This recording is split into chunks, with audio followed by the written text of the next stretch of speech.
Globus Sanctus Jesu Christ is one of the more intimate pieces, chorals of the Orgelbuchlein. We're going to dive into some aspects of that, but first about the stop choice, this choice of the color, so to say. This organ, of course, as every organ, is an orchestra, and Bach does not indicate most of the time which stops, which selection of stops that he wants you to take. So there is a certain freedom. Of course, there are principles. I'm not going to dive into that in this video. That will make it too long.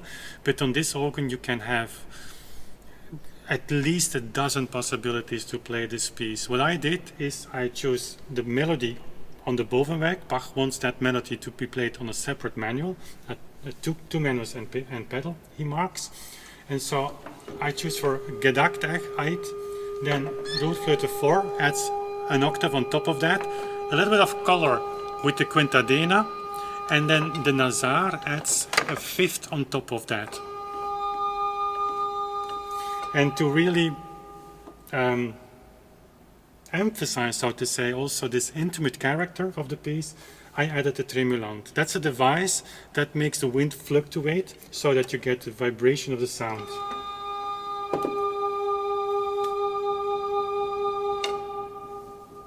You also hear it, dum dum dum dum dum dum dum. So that creates this beautiful singing sound. It's of course an imitation of a singer. An organ is an imitation of an orchestra of singing. And then the left hand, I chose the Gemso 8. Could have taken the full flute. Or even very simple, the Gedacht. Foundation stop. The Gemshorn has a little bit more, I would say, yeah, different color. And then the pedal, Principle 8 and Gedacht 8. It creates a foundation under the piece. But what would be also possible, we could have added also the terz, which adds a third on top of it, of that. And then probably I would have needed some more 8-foots and maybe also in the pedal a little bit more.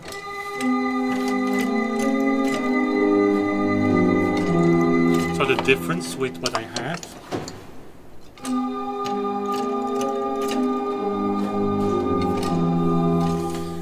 But very well we could have also done something really different. Like for instance in the left hand on the Bovenweg, so that's are the organ pipes really on top of the organ, and then in the right hand something like this.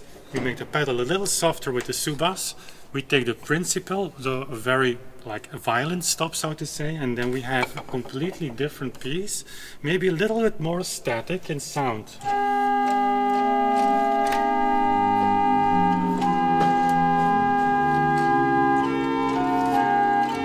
But also, like, for instance, just remove the principal, take 2 8-foot stops, maybe all 3 of them, and then add the flute traverso, 4-foot, and we have this.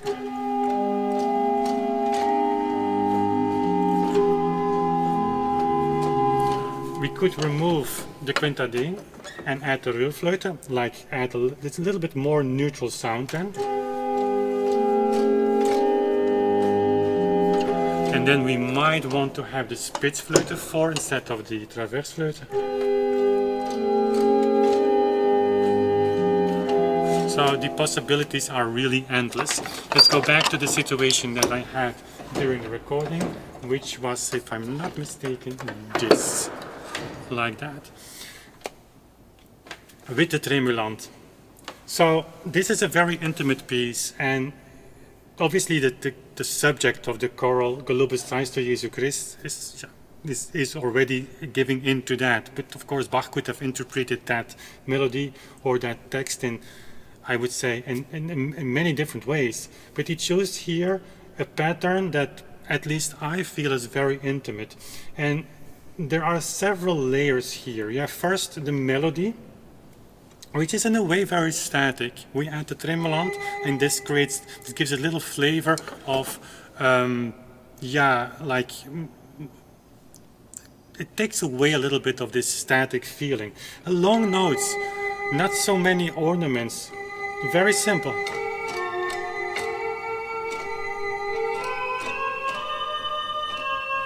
So it sings out above all of that happens in the accompaniment and in the pedal. And in the left hand, so the accompaniment, that's in a way just two voices, but it's very crowded, it's very dense. It's like two persons that go in dialogue with each other, but they stumble upon their words, you know. They talk about the same subject, but not really in the same time, not giving answers to the other person. Again, that's all personal interpretation, but it's a little bit how I feel that. And you can hear that Bach wrote these two voices very close to each other.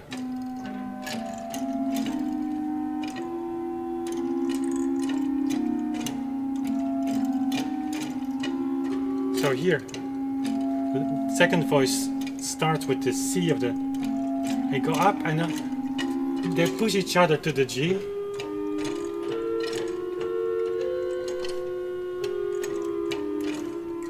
So if I play it without the melody and the pedal, it sounds a little weird, in fact, like little motifs that do not get to an end. The pedal will provide all of the net around these two voices by big jumps, octaves. And so in combination with the left hand, of course, we add another voice to the discussion or the conversation, and then there is a certain logic to it and a unique feeling, a unique character, because all these elements together, they create that what we, as a listener, even without knowing that, like this feeling, literally this feeling of inner peace and, yeah, this kind of intimacy.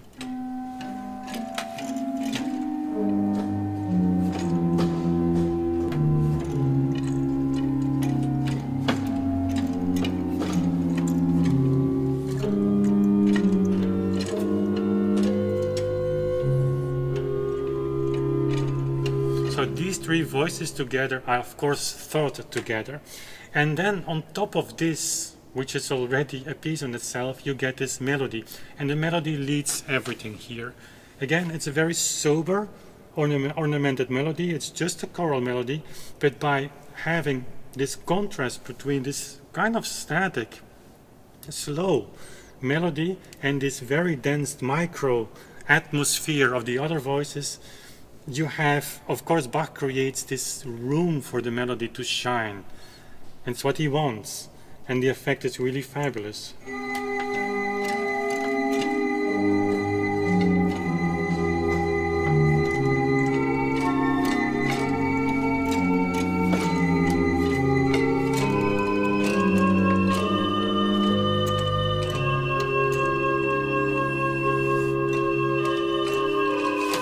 Beautiful moment here. It's one of the rare 16th notes in the right hand. We have, of course, we had 16th note in the second bar, but here the 16th notes are the upbeat of the piece, of the melody, of the new phrase. And it's wonderful how the other pieces actually wait. The other pieces that, or the other voices that listen, they seem not to listen to the melody, but here they listen. So they come to a full closure. And then we continue.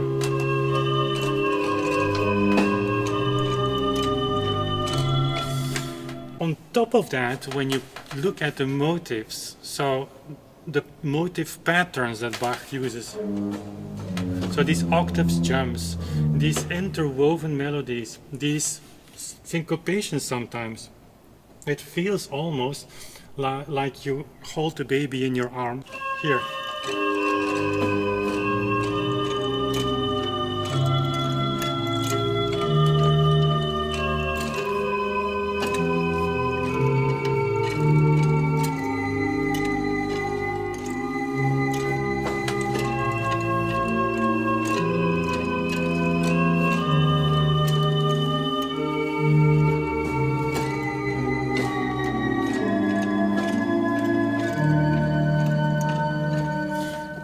Beautiful, by the way. If you listen to the left hand, how suddenly these two voices that at the beginning seem to have like this interrupted discord with each other suddenly starts to hold long notes, like here.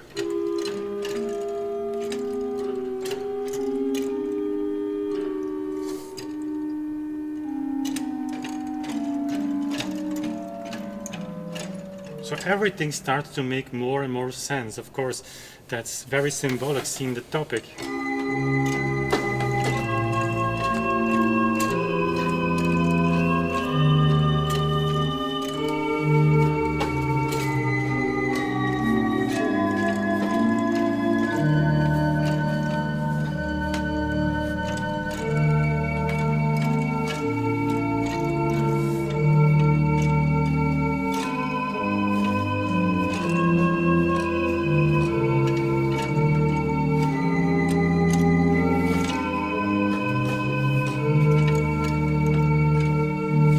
And then at the end, very beautiful, you have this repetition of the G, the last notes.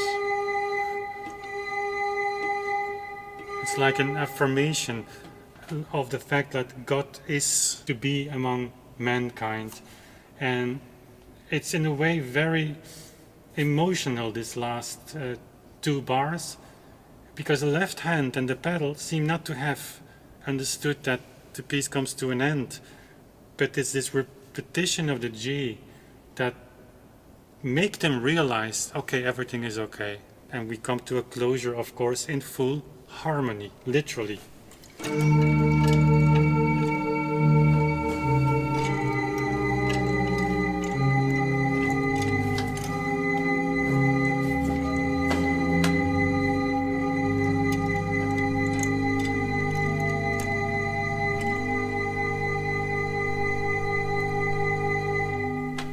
It's like God is telling us like everything is okay.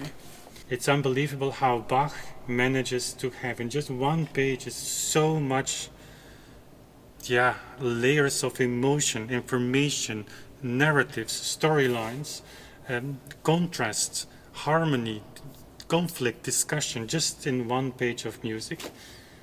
Thank you for being part of the Orgelbuchlein project. This is more than music. It's a message of deep human emotions, from sorrow to joy, and a shared hope for a better future.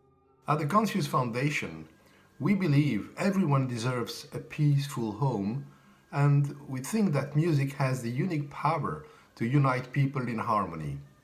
From the organ at St. Michael's Peace Church in Leuven, we bring this vision to life. Through inclusive composition projects, regular concerts, and our annual Organ Marathon for Peace, we inspire connection and hope. One day, we dream of hundreds of organs worldwide joined together in a resounding call for peace. Help us amplify this message by joining our Patreon community. Link in the description.